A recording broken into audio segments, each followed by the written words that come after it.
Okay, I'm sorry for the abrupt interruption. We're getting busier here at work, so if the phone rings again, I'm gonna have to say goodbye and do this maybe after hours or before hours or something like that. So, and I kind of, my short-term memory is really bad, and later on down the road, you'll understand why. But I think I was talking about when I was running away from home that there was nowhere to go, there was no friends, so I would just like run across the street to a park, and I don't know why I did that. I just wanted to get away from them. I wanted away from the abuse. It was just tremendous.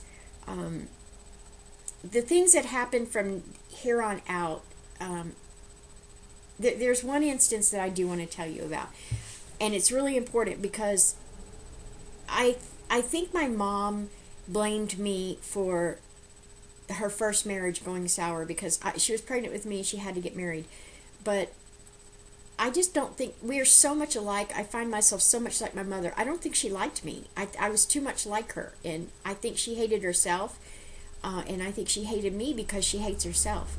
Um, she was also sexually abused by her grandfather, um, or by by her grandfather. I don't know very many particulars. She would never really talk about it other than to let me know that she was abused. I don't even remember the discussion. So she blamed everything on something else. The way she treated me was because I think she didn't like me. The way I think she ignored the sexual abuse. I think she knew it was going on. I think she ignored it. My thoughts were confirmed when she was involved in one of those, in the sexual abuse. She had done some drugs. It was while we were on the road. I don't remember exactly. I do remember the exact memory, but I'm not going to share it. It's just too it's disgusting.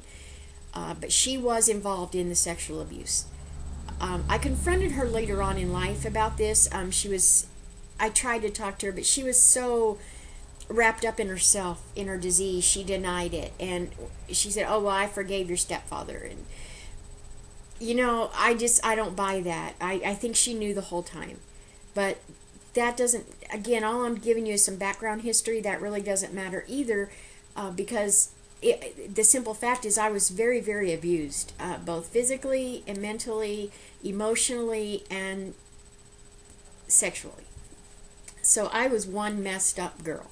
Still am to a point, but I'm just kind of losing my train of thought. But jump forward to I ended up running away, and I remember this like it happened yesterday. We were sitting at the table, at the dining room table, and I was typing for a typing class. And I love my brother. I love him. The one that's 18 months younger than me. I love the heck out of him. But we used to pick at each other, and we fought a lot. It was just insane. Insane. He came up to me and was messing with my paper, trying to pull the paper out of the typewriter or something. These are the old plunk, plunk, plunk, plunk typewriters. These aren't like electric typewriters. So I would get real mad at him, and I would fuss at him, and my mom came in, and of course everything was my fault. No matter who started it, it was Sheri's fault. And my brothers were always protected.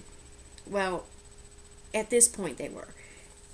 So I always got in trouble for everything. Mike got away with murder, and Jeff got away with murder, and Greg, bless his heart, he would get his down the line.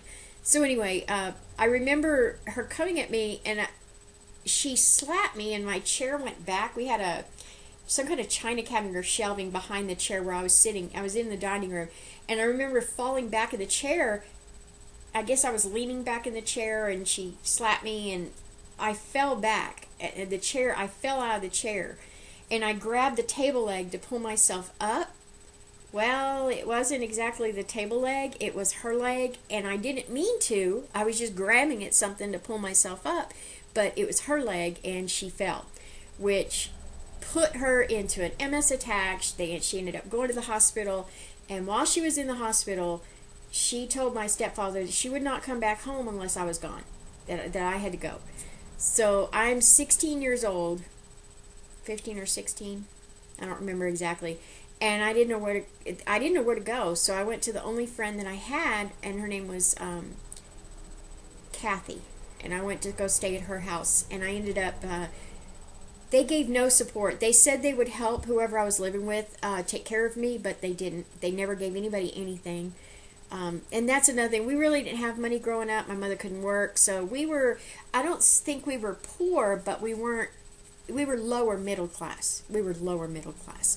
My dad always managed to make money. I think he did things he wasn't supposed to do, but I don't have any proof of that. That's just speculation on my part. But anyway, I ended up living there for quite some time, and I remember going back to my mom's house. I didn't have very much communication with them. They wouldn't call and check on me. And of course, I was busy with school and running around with my friends through Kathy at her house. And I remember needing something. It was glasses or eyes, something. And I went over to the house, and the house was empty. They had left. They had moved. And I had no idea where they went. Nobody told me they were leaving, nothing. The house was completely empty. And I don't think at that point I've ever felt so much alone in my life. It was like, okay, at least I knew where they were. I still had a family. Now they're gone, and I have no idea where they are. I don't remember how I found out. I think it was through some of my stepfather's family members I would call and try to, I don't know. I don't remember how I found out. But I remember a couple of weeks later I had found out. Now, we were living in Irving, Texas. They had left and moved to Duncanville, Texas. And I think I ended up going back home for some reason. A lot of this is blurred visions because it was in again, out again, the abuse, teenage rivalry. It was just a very big blur. But I do remember another memory, just to show you the emotional and the mental abuse that I went through. As you see, I wear glasses. My parents never got a hold. Oh, wait. There's another memory. Okay, after this one, I'll back up in another memory. Okay, my parents never took care of us. They never took us to the doctor regularly. They never took us to eye doctor. Well, I was having trouble seeing, and there is the phone again. I have to break again. I apologize.